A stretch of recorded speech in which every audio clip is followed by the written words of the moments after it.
የተከበራችሁ ምክር አባላት በዛሬው ስብሰባ ለማቅረብ የፈለኩት ጉዳይ የምክትል ጠቅላይ ሚኒስትር ታምራት ላይነ ጉዳይ በተመለከተ ይሆናል። ምናልባት አንዳንዶቻችሁ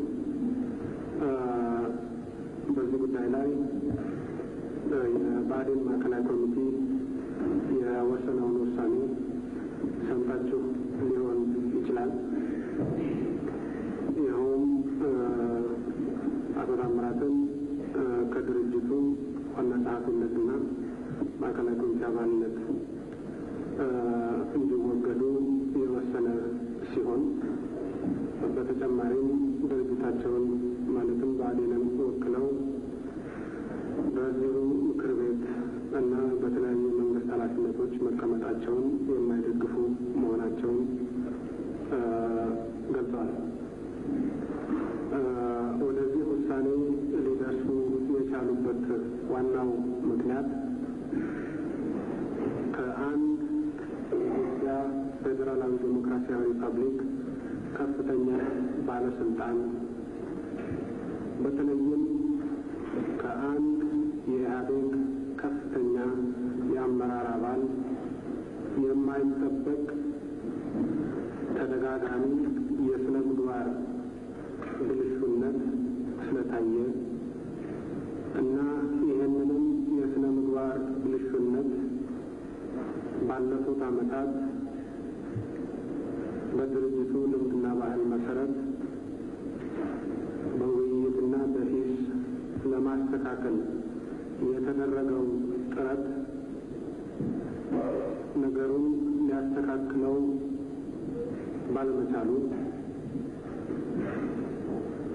ይህን የስነ ምግባር ብልሹነት ተሸክሞ መሄድ አንደኛ ከድርጅቱ አብዮታዊና ዴሞክራሲያዊ አቋምና ስነ ምግባር ጋር ሊጣጣም ባለመቻሉ፣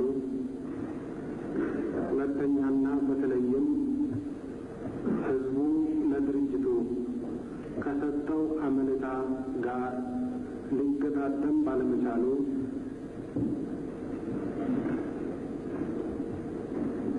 ይህን የማስተካከያ እርምጃ መውሰድ አስፈላጊ ነው ብሎ አምኖበታል።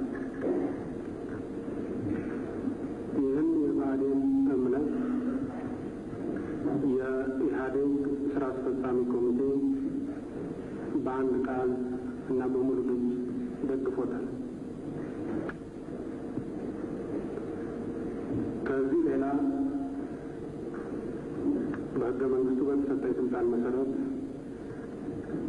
አቶ ታምራት በስራ ኃላፊነት በነበሩበት ወቅት የነበረባቸውን ጉድለት ለማስተካከል የባዴን አባላት ካደረጉት ጥረት በተጨማሪ ሌሎች የኢህአዴግ አባላት ካደረጉት ጥረት በተጨማሪ እኔም በግሌ በተደጋጋሚ ሞክሬ ሳይሳካልኝ ቀርቷል። ስለሆነም አቶ ታምራት በምክትል ጠቅላይ ሚኒስትርነት ይህን መንግስት ሊመሩ የማይችሉበት ደረጃ ላይ መድረሳቸውን በሙሉ ልብ አምኜበታለሁ። ከዚህ በመነሳት አቶ ታምራት ላይኔ ከዛሬ ጀምሮ ማንኛውም የመንግስት ኃላፊነት በኢፌዴሪ የተሰጣቸውን የመንግስት ኃላፊነት በሙሉ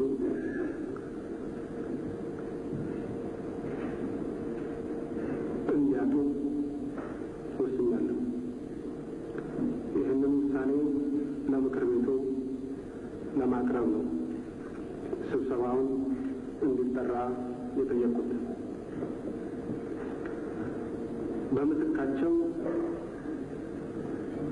የኢህአዴግን መልካም ስም እና ስነ ምግባር ሊያስጠብቁ ይችላሉ ብዬ የማምንባቸውና የኢህአዴግም አባላት በተለይም አመራሩ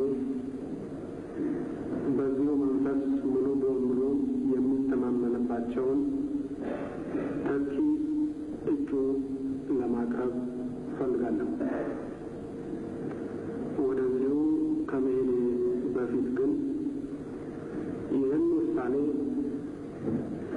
ታምራት ራሳቸው የደገፉትና የተቀበሉት መሆናቸውን የሰሯቸው ስህተቶች ምን እንደሆኑ ዘርዝረው ማስረዳታቸውን ለምክር ቤቱ ለመግለጽ እወዳለሁ። ከዚሁ ባሻገር እንደምታውቁት ሁሉ አቶ ታምራት የዚህ የሕዝብ ተወካዮች ምክር ቤት አባል በመሆናቸው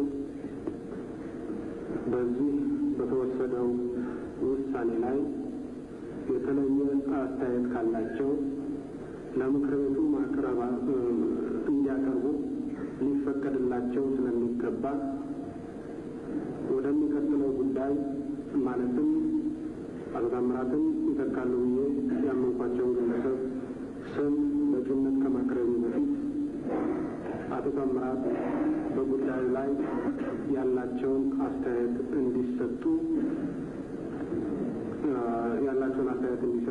እንዲፈቀድላቸው ምክር ቤቱን በትህትና እጠይቃለሁ። አመሰግናለሁ።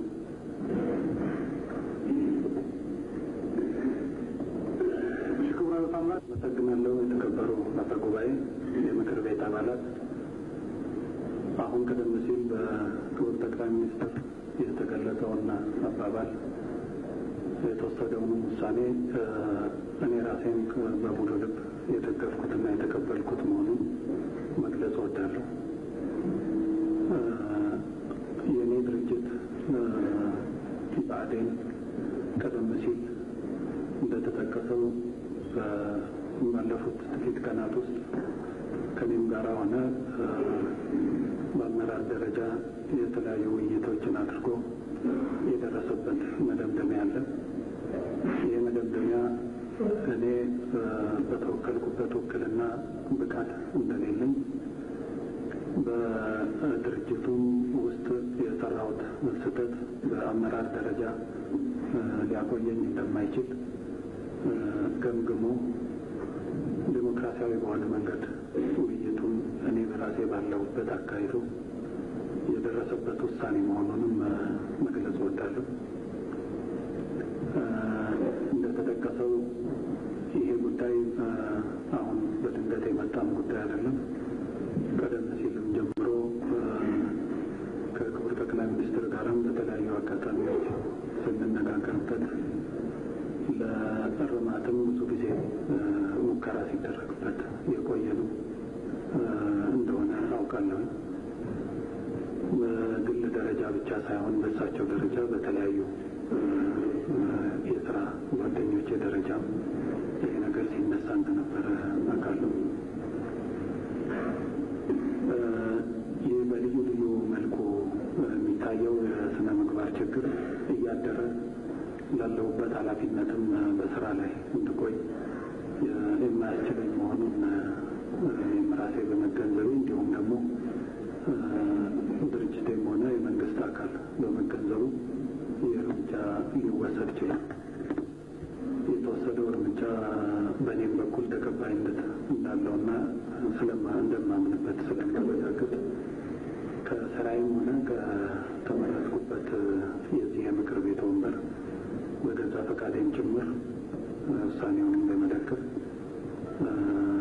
መልቀቂያ እንደማቀርብ እና ይኸውም እንዲፈቀድልኝ ነው የምጠይቀው። አመሰግናለሁ።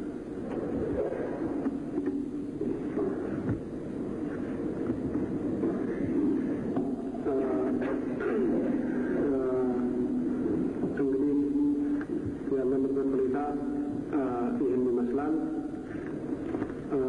ይህን ውሳኔ ለምክር ቤቱ በማቀርብበት ወቅት የኔ ብቻ ሳይሆን ከአቶ ታምራት ጋር ረዘም ላለ ጊዜ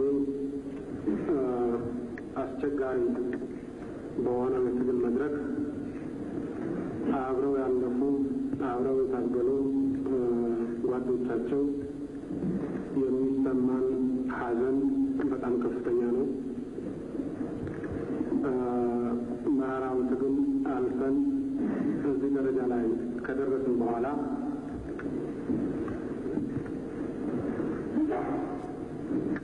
አንድ ታጋይ የትግል ጓዳችን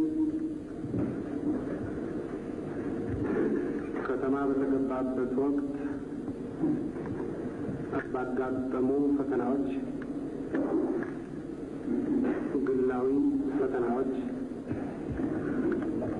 ተጠልፈው ባልሆነ ሁኔታ ላይ መውደቃቸው ከማንም በላይ እኛን ለረጅም ጊዜ ከእሳቸው ጋር አብረን የታገሉ ሰዎችን ያሳዝነናል።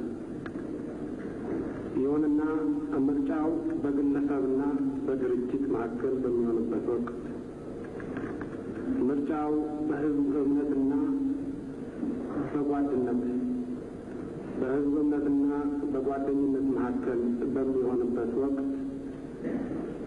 ኢህአዴግም ሆነ የኢህአዴግ አባላት የሆነው ግለሰቦች ምርጫችን ምን እንደሚሆን የሚያጠራጥር አይደለም።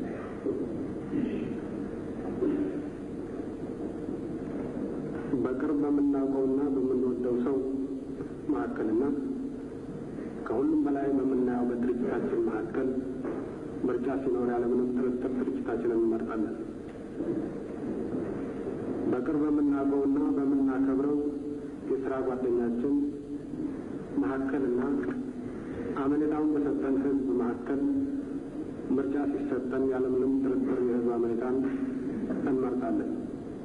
ስለሆነም ውሳኔው አስቸጋሪና አሳዛኝ የነበረ ቢሆንም ያለ ጥርጥር የተወሰደ ውሳኔ መሆኑን ለማረጋገጥ እወዳለሁ።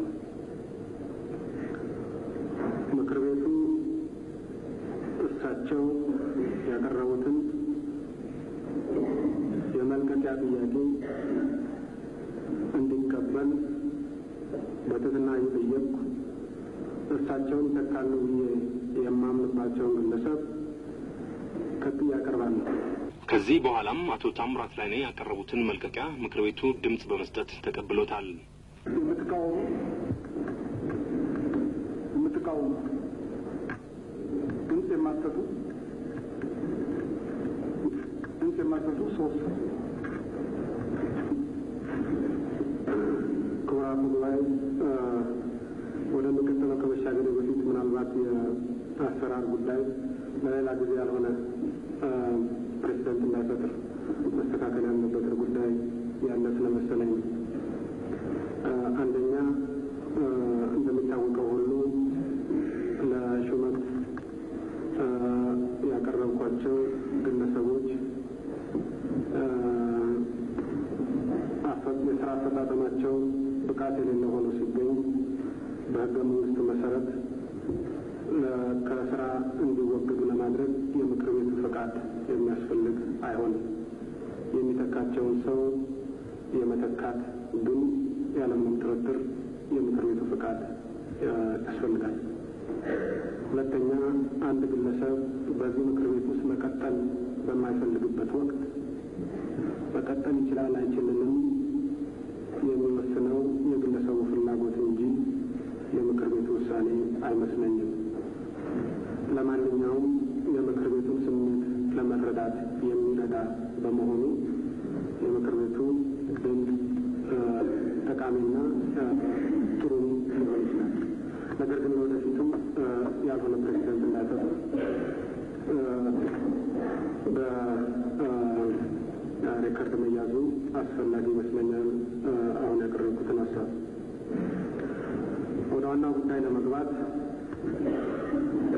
የኢትዮጵያ ፌዴራላዊ ዲሞክራሲያዊ ሪፐብሊክ መንግስት ምክትል ጠቅላይ ሚኒስትር፣ የመከላከያ ሚኒስትር እና በጠቅላይ ሚኒስትር ጽሕፈት ቤት የማህበራዊና አስተዳደራዊ ዘርፍ ኃላፊ በመሆን አቶ ታምራትን ይተካሉ ብዬ የምላቸው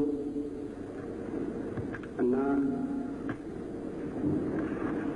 ከዚህ በፊትም በተለያዩ ደረጃዎች ህዝብን በከፍተኛ ደረጃ ያገለገሉ በጥሩ ስነ ምግባራቸው የህዝቡና የትግል ጓዶቻቸው አመኔታ ያገኙ የስራ ትጋታቸው የትግል ጓዶቻቸውንና ህዝቡን ያስደሰተን የኢህአዴግ ስራ አስፈጻሚ ኮሚቴ አባል የሆኑ አቶ ተፈራ ዋልዋን ነው።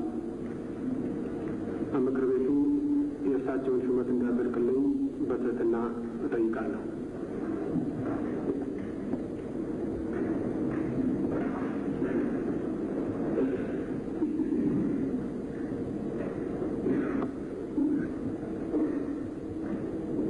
ጥያቄዎች ካሉ ለመመለስ ዝግጁ ነኝ።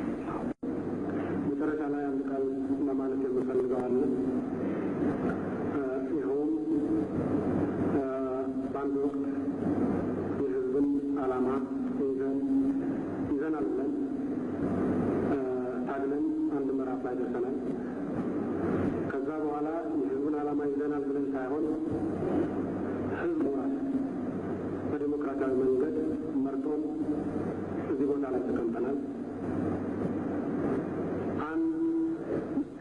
አሁን በድጋሚ ላረጋግጥ የምፈልገው ነገር ቢኖር በኢህአዴግ ውስጥ በዚህ መንግስት ውስጥ ከህግ በላይ የሆነ ሰው እንደሌለ ነው። ማንም ይሁን ማንም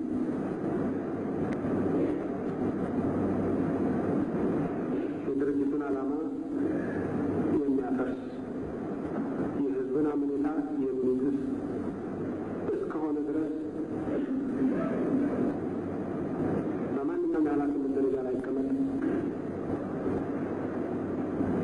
ያንን አባል ለምን ያህል ጊዜ አብረን ታገናል አልታገልንም ሌላ ጉዳይ ሆኖ ያንን አባል በአደባባይ በእንደዚህ አይነት መልኩ ከኃላፊነት ማውረድ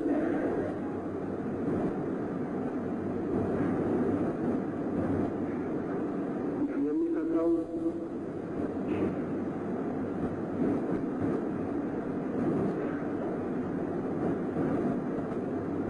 ስሜት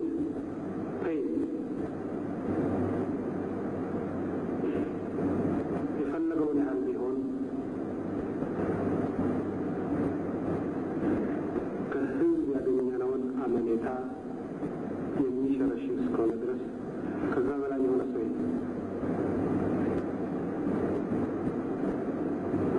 ይህችን ሀገር በአዲስ ዴሞክራሲያዊ አቅጣጫ ለመገንባት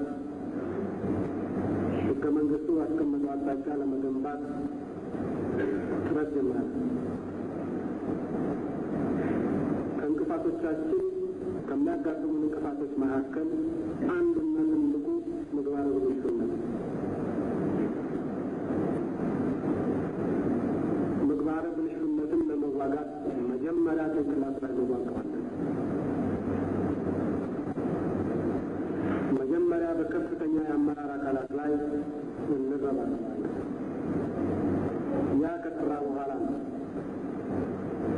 ስሩ ሊሰራ ይችላል። ከምንጩ ከተፈረሰ ሊጠራት ለማይችል መጀመሪያ ላይ ምንጩን ማጥራት አማራጭ የለው። በዚህ ምክንያት ነው ይህን አሳዛኝ ውሳኔ የወሰን ነው። ሁላችንም እዚህ ያለነው በግል እያዘንን ነው ይህን ውሳኔ የወሰን ነው። ግን አማራጭ ነው። ለትግሉ ሲባል በርካታ ጓዶቻችንን እያዘንን ቀብረናል። እያዘንን ከስራ ማስወገድ ከዛ የባሰ አይሆንብንም። ምርጫው በትግሉና በግለሰብ መካከል፣ ምርጫው በህዝብና በግለሰብ መካከል ከሆነ ምንጊዜም ያለማጠራጠር አስቸጋሪ የሆነ ውሳኔ እንወስናለን። በዚህ አጋጣሚ በየትኛውም የመንግስት ኃላፊነት በየትኛውም ደረጃ የመንግስት ኃላፊነት ላይ ተቀምጠው የሚገኙ ግለሰቦች አንዳቸውን ከታምራት በላይ እንደማይታዩ እንዲያውቁ።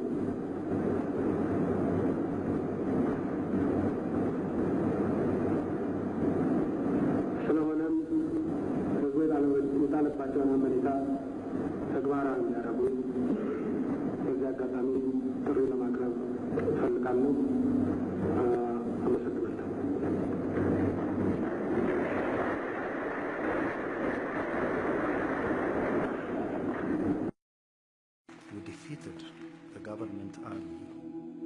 and we took power. I was elected as Prime Minister at that time. I was arrested and then sentenced to 18 years. Prison there is very bad. It's really bad. I was alone. The prison was dark. I mean, dark in the sense of the darkness of life. In the middle of the night, I woke up. Suddenly, I woke up. My room was lit with a bright light, very brilliant one. There was a figure, a dazzling white, golden white one. He said, "I am Jesus."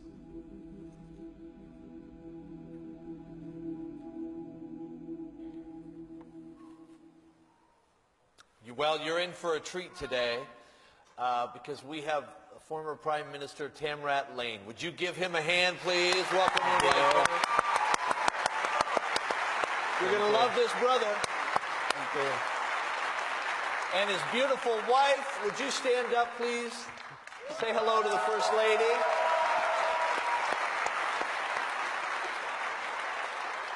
How long have the two of you been married? 26 years. 26 years. Isn't that amazing? And you have two children. 19 and 15. 19, 15. So may God help you. Thank you. Two teenagers. Of your 26 years, how many of those years have you been apart? 12 years. 12 years. Because of my imprisonment. Because of your imprisonment. Talk about your childhood. You were born in what city? In the capital of Ethiopia, it's called Addis Ababa. And you became politically aware when you were how old? 17 years 17? old. I started becoming involved in some kind of student movement. Student movement. And you were a communist? At the age of 19, I became 19. communist. Are you an atheist? Yeah. So we may have some atheists here today, some watching online who are part of this. Talk about how you got to, were you born in a home where atheism was taught? No, I became atheist and a communist by way of studying the ideology of communism. Reading books? Reading books, studying in groups. I thought that was a way to bring about freedom and justice and well-being for the poor. What's going on in Ethiopia at the time that communism took root? There was turmoil all over the nation, and poverty was rampant over the country. And the communism at that time was saying about the well-being of the poor, yeah. how to address the poor, yeah. And justice and democracy. So it appealed to us, the youngsters at that time, and all young people, students and all, wanted to study, to know about communism. That was why. And this thing caught fire. You were one of the leaders. It starts with 5 people. By the time you become prime minister, the movement you started had how many people in it? Well, after a few years, we had to go to the mountains to keep on struggle. And we started building an army, a rebel army in the mountains. And I stayed there for 15 years. Within those 15 years, we built more than 150,000. I want you to think about that. That's as, about half the people in Tacoma, right? I mean, that's a lot of people. And did you think of yourself as a revolutionary? Yes, I thought, right at that time, I thought I was a revolutionary, and we were saying we are revolutionaries. Revolutionaries of the armed struggle. We had a slogan called, "Freedom comes out of the barrel of a gun." Freedom comes out of the barrel of a gun. So you knew, I mean, you were soldiers. Mm-hmm. In fact, I thought it was interesting. You said last night that the only time before you prayed, you were 47 years old when you prayed your first prayer, but the only other time you were on your knees was when you were shooting. When I was shooting in the mountains, when I was fighting. Yeah. Not on prayers. So you become prime minister in what year? 1991. You lead this revolt against the government. Mm-hmm. And in 1991, we defeated the government army, and we took power. Who's we? You had a handful of friends? My friends, me and my friends together, leading about 150,000 soldiers. And these friends are people that you've fought with, lived with. I mean, you're close. Yes. We lived for 15 years together. And you were in power for how long? For 5 years. I was in power for 5 years. And then after the 5th year, I was thrown to jail because of some views and conflicts. Yeah. And this is in 1996. 1996. I was imprisoned. And the first year of my prison time was very, very tough, very difficult, because I couldn't accept that I was imprisoned. Yeah. And I tried to even commit suicide several times. I couldn't. And then after the first year, I accepted that I am in prison. So I started searching for a new path, a new way, a new truth, a new life. Because I was, the past was already lost. Yeah. And by that time, I was not in communism, and I started not, trusting it. I said it's not working. Already when I was prime minister, I started saying this communism is not working, and I dropped it. And but I was still an atheist when I was in prison. And then, for 5 years of my prison time, I started searching for a new thing. Yeah. And by way of reading, I studied different religions like Hinduism, Buddhism, and finally for 2 years I studied Islam. Reading the Quran. Reading the Quran and other books from Muslim scholars. And as you're going through their texts and reading those books, do you get more desperate as time goes on because you say, okay, it's not in Hinduism, it's not in? Are you getting more frustrated, or just describe your heart at that point? Mixed both things, more frustrated, but also more in search. In search and questing for new things to come. And of course, I found many things from these studies, but my soul was not satisfied with all those things. Right. So I continued. And I tried by myself, by my own strength, all 5 years. And we talk a lot here, Mr. Prime Minister, about the power of invitation. That I became a Jesus person because somebody invited me to this church. And how many of you were invited by a friend? One person, look it up, okay? So we know the power of invitation.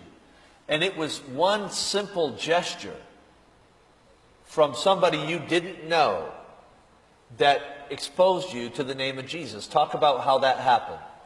After my 5th year of desperate search for new thing for life, I was sick and I had to go to a hospital. I was taken to a hospital as a prisoner, of course. And in the hospital, after a few days, the nurse who was treating me, she brought me and gave me a small paper, a tiny paper, a tract.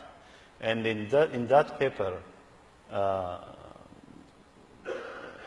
what was written was about Jesus and his love, and the fact that he gave his life for us. And it was also written from the Gospel of John, chapter 14, verse 6, which says, I am the way, the truth, and the life. And I said, the way, the truth, and the life. And that struck my mind. Yeah. And at the end of the paper it says, Jesus is the only one who can give you a new life. And you had been looking for a new That life. was the thing that I was looking for 5 years. And I was searching it. I was trying it by myself to get it. And now that paper says, the name called Jesus is giving you a new life. There is no one else. And I became curious enough. Not only that, but I was really immersed into this thing, thinking about it, and I was obsessed by it, and almost the whole day. And at one point, I found myself praying, my knees on the floor, and I stretched my hand, and I read that paper, and I say, okay, the one you claim to be Jesus and who claim to give a new life, if you are real, that's what I am searching for. And if that is true, then come to me and show me. This is the first prayer you've ever prayed. You Ever didn't even prayed? I didn't even know about any prayer because I didn't believe before that in any kind of supernatural force, including God, Jesus, and all that. I was an atheist, So and you- I was a hardcore atheist. Yeah. You cry out to God and say, if you're real, show up. I want you to talk about what happened that night. What happened when you began to pray that prayer? The whole day I prayed that way, almost, and in the night, after I went to bed, in the middle of the night I woke up. And when I woke up, the room is already in light, lit with light in it, and it's a beautiful kind of light, powerful but beautiful, with different colors in the light. Did you think you were dreaming? I was wide, awake, and but that was, for me, that was something different that I had no experience before that. And I sat on my bed, following what's going to happen, and right in front of me, from one corner of the wall, another light came up, just like that. Now imagine that light is within the light. A light within a light. And from the second light, a person came up and stood by in front of me. Could you see face? Could you see? It's a figure. I couldn't see the things in his head, the eyes, this thing, but because it's so powerful that I couldn't stare at that. But it was so obvious that, for me, that it's a person just standing there in front of me with a white golden robe. And it was also, it looks like it was made of light. And after a while he said, I am Jesus. I am Jesus. Believe in me and follow me. If you believe in me and follow me, I will give you the life that you were searching for. Yeah, wow, how about that?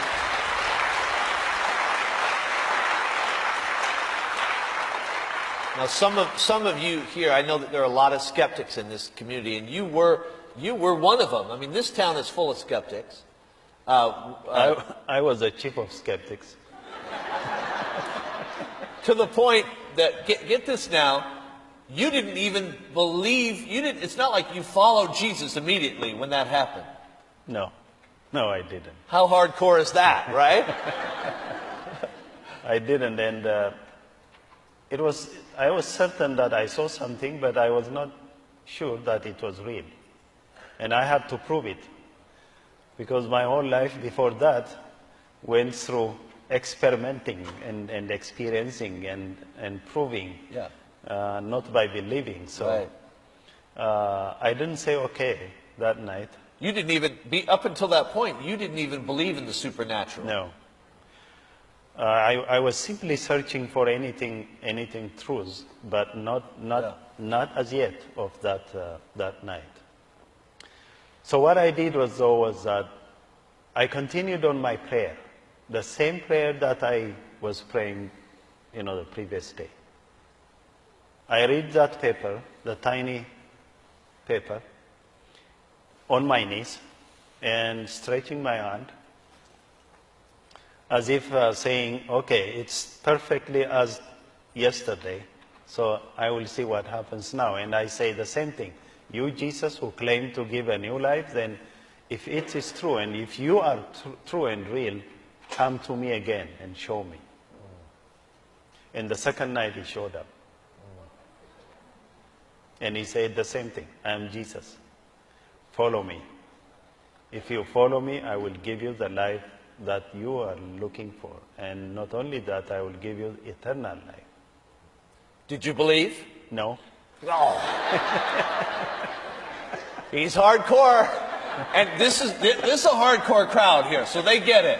Some of them have had, God's been, they've gone through addiction. Some of them have been through divorce. And God keeps trying to get their attention too. So they have some of the same issues. Well, you better learn from me. Don't.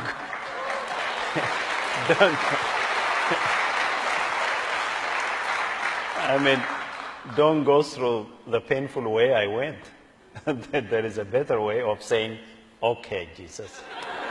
That is good. What happens after the second visitation? The same thing I did the whole day. I did the same thing as I did previous day. For a third time? For the third time, and he showed up for the third time. And that time he told me some other things too, like he said, I will get you out of this place. And I will send you to the world, to the church, and to the leaders. To the world, to the church, and to the leaders. And for those of you who don't know Tamirat's story, that's exactly what he does. Yesterday he met with our governor, and Friday rather, and legislative leaders, and yesterday he was here with us, and then we had a meeting last night at my home with the mayor and city council members from cities around the community. This is what you do. That's right, and last Thursday we were at Washington prayer breakfast with the governor of Washington and representatives and senators of them.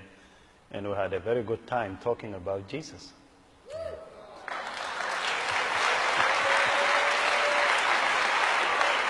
So, then he said, other than that, he said, don't be afraid, don't be afraid. I will always be with you. And I will show you my love.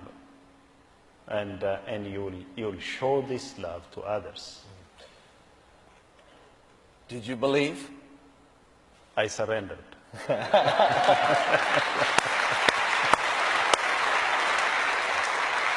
I want you to talk about surrender, because there are a lot of prideful people here, myself included, that the surrender is a hard thing for us.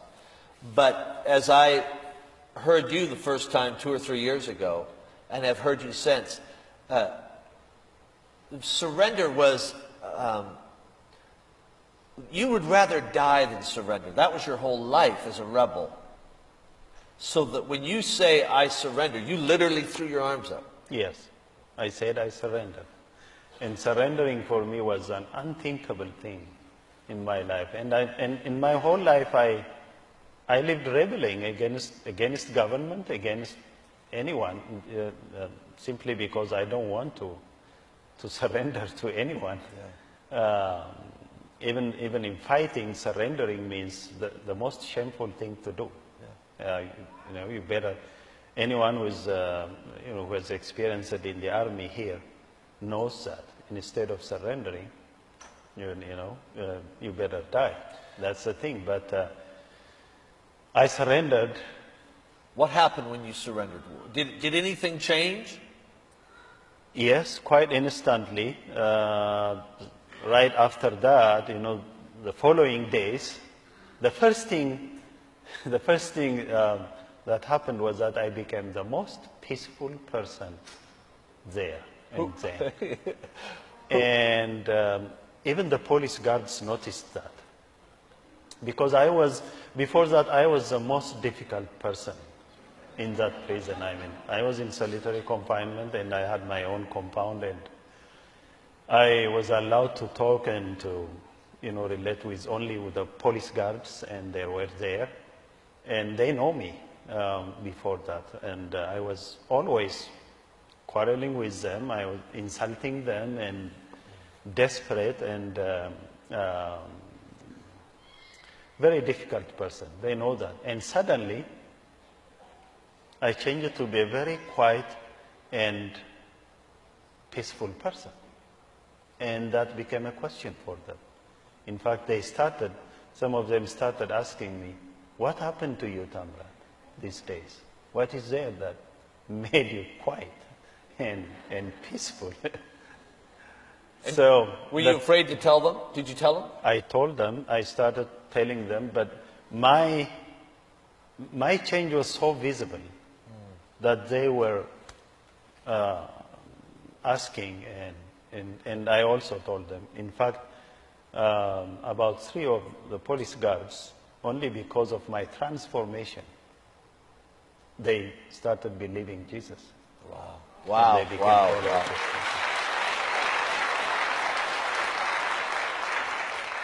Now, you find Jesus, you have peace, you have joy, but you still have enemies out there. I mean, you still have the people that plotted against you, the people that threw you in jail.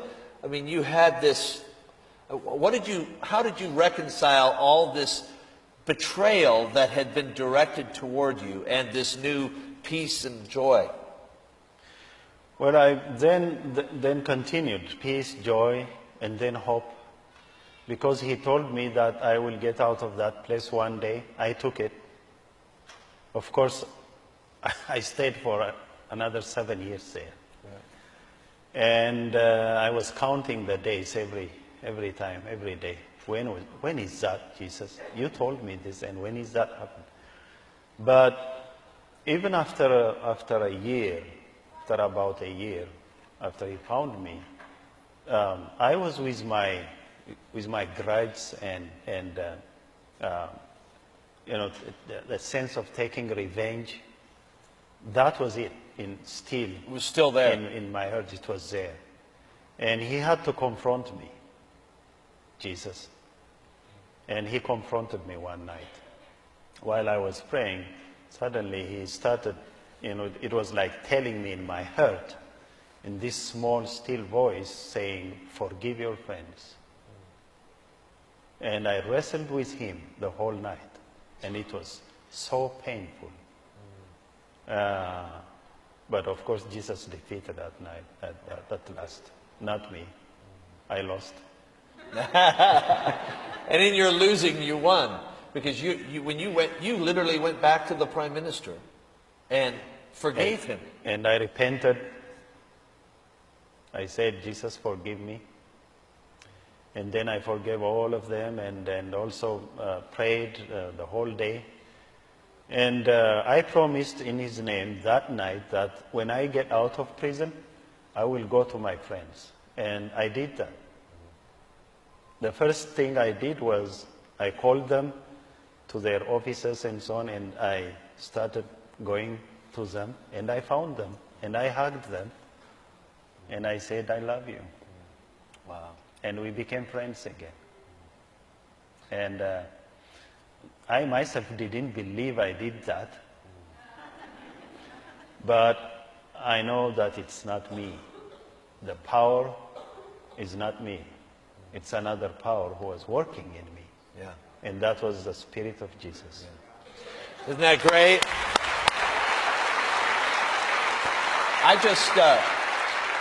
I want to pause here. We have about 5 minutes left. But if I could have your wife, Mulu, come up here. I feel prompted. Do you mind, my brother, if I have her come up? And I want the two of you to tell together this last piece of the story, because not only was God working with you, but God was working in your wife. Would you give her a hand as she comes up here? Thank you. Thank you. Thank you. Thank you. Thank you. Just take my seat here. And if you would, I want the two of you to tell together. I know we just have a few minutes, but I just feel prompted to do this. Do you forgive me for calling you up here? No problem. God spoke to me. Yeah, it's not the only, he's not the only person who can hear a whisper. So, you have this radical transformation. You were an atheist, now Jesus freak. You were an atheist. Talk about the night that you, thank you, my brother. Talk about the night that you heard a whisper. Yes. Do you mind sharing? Yes. At the same night, he came to me and he helped me with something. I was looking help from somebody, but Jesus came to me, to my bedroom himself. A light? Yes, with a light. But I didn't see him like he saw him. And for the third time, there was one incident, but for the third time, he told me with words, I'm listening like somebody is telling me something with word. He told me to pray with a lady, she was a believer at that time. This voice, this image, this light that appears to you says, go and pray with this lady. Now, did you know this lady was a follower of Jesus? Yes, I know. So and you get up? Yes, I get up and I went to that lady. I told her, and she know what it means. She came to my room. I was a refugee at that time in Kenya. We prayed, changed my life forever. Now, while this is happening, you haven't heard anything yet. This is nothing. Talk about your phone call to her to notify her that you've become a Jesus person. Yes, after Jesus found me, that all of my dream was my wife to get Jesus, because I have already known him. I said, you are sweet, Jesus, so you have to get her too. And I was always praying, day and night. And one time, one of the police guards that started following Jesus, he brought me a cell phone to me, and he gave me. I was not allowed to call, mind you. He just sneaked it and gave it to me, so that I call her. And I called. And I told her all about what happened, about the encountering Jesus, what happened to me, and so on. And she gave me all her time to listen the story. And finally she asked me, when did that happen? I told her the day. And she said, right at that day, Jesus also was here, and I am now the follower of Jesus. The very same time, the very same day. Isn't that amazing? So here's how I want to close, if we can. Mama, these people have tried everything. They have everything that money can buy. They've tried drugs, sexuality, success. I want you have had an experience with the living God. I want you to look at these people and give them a word, would you? And then I'll ask you to do the same, Mr. Prime Minister. Yes. Today is the day to make a decision. It's a choice. It's a choice. It's up to us. I was a single mom for 12 years. God helped me to be a strong mom. He gave me peace, gave me his joy. I became a hero for my children. I was a hero. I was thinking I was a hero when I was in the mountain. But I became a better hero because of Jesus. Just you have to choose and get peace, His love, His forgiveness with His love. With His love. Only Jesus can give the special love, the peace, the joy, every day, every time, anywhere, any place. Thank you. Thank you.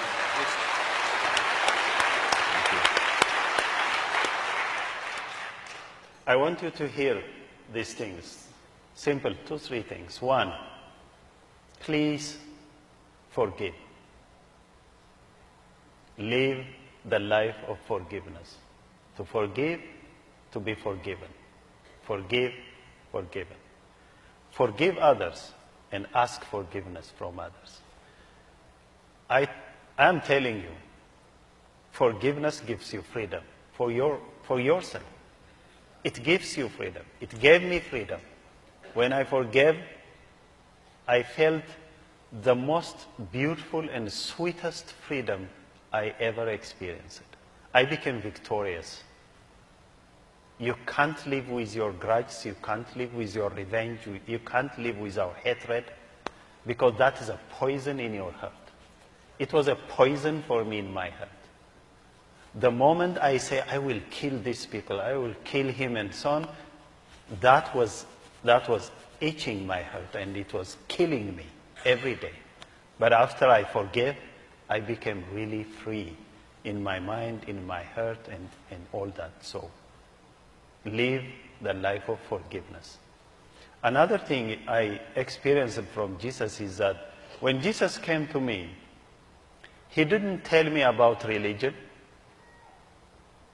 He didn't tell me about any denomination. He didn't tell me any kind of philosophy and so on. He just told me, follow me. Simple, follow me. Believe in me and follow me. And if you follow me, I will give you the life that you are looking for. Is there anyone here with any kind of affliction, problems, and so on? Let me tell you, I am the chief of the sinners.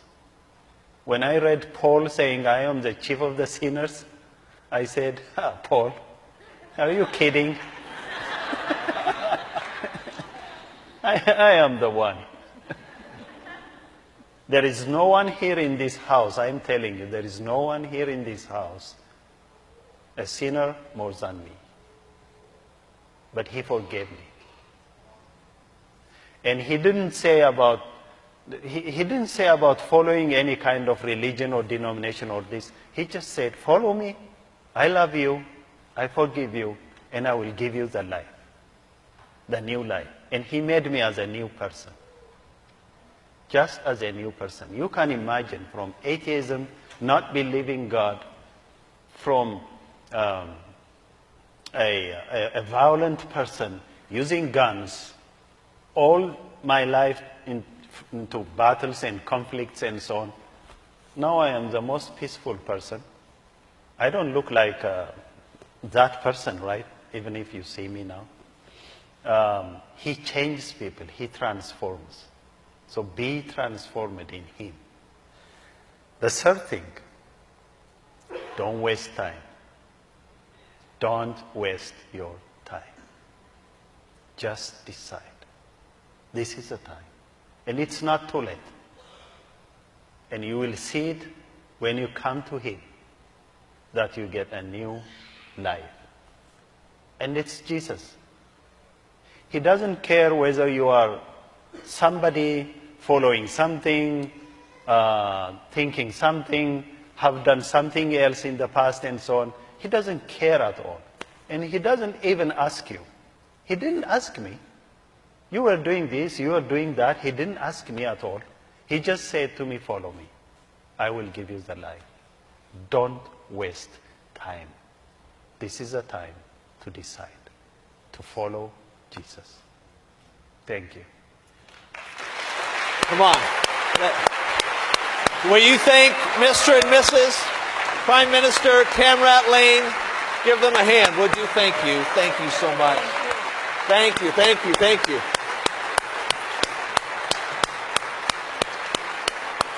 Remain standing, would you please? Don't you? Look, you know what? Let's give them one more round of applause. Thank you so much.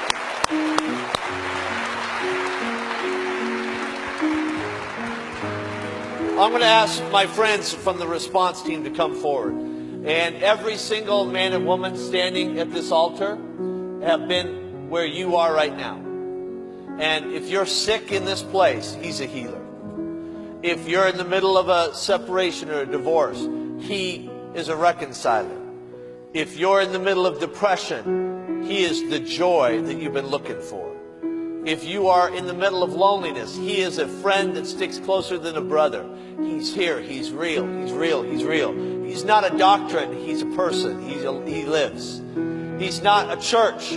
He is a person. He lives. He is here, and you can have an experience with Him. Some of you have been religious for decades, and you've carried around a title and said, I'm a Pentecostal or I'm a Baptist or whatever. Titles don't show up. Titles don't show up in the middle of your prison, but people do. Jesus does. I want you right now, I'm not going to ask you to raise your hand or do any of that. I'm going to ask you right now where you're standing. If you need an encounter with the living God, step out from where you're at. If you're with a friend, grab their hand, bring them down here, and pray with one of these friends. Just right now. Don't wait. Don't wait. Don't worry about if you need Him. Come on, this is your moment. This is your moment. Come on. Give these people a hand, by the way, when they're coming. Come on. I know He's here. He's here right now. He's here. He's here. He's here. He's here. He's here. Let's pray. Come on, don't wait. You come forward. God, I pray right now, I thank You for these friends. As these friends are coming, as every single Jesus person in this room, they're going to go out into a city that desperately needs a revolution of love. I thank You for showing up when we need You most. Go with these friends now. Lord, give them a vision for who You are and what You can do in their life, I pray. Set them free in Jesus' name. Amen.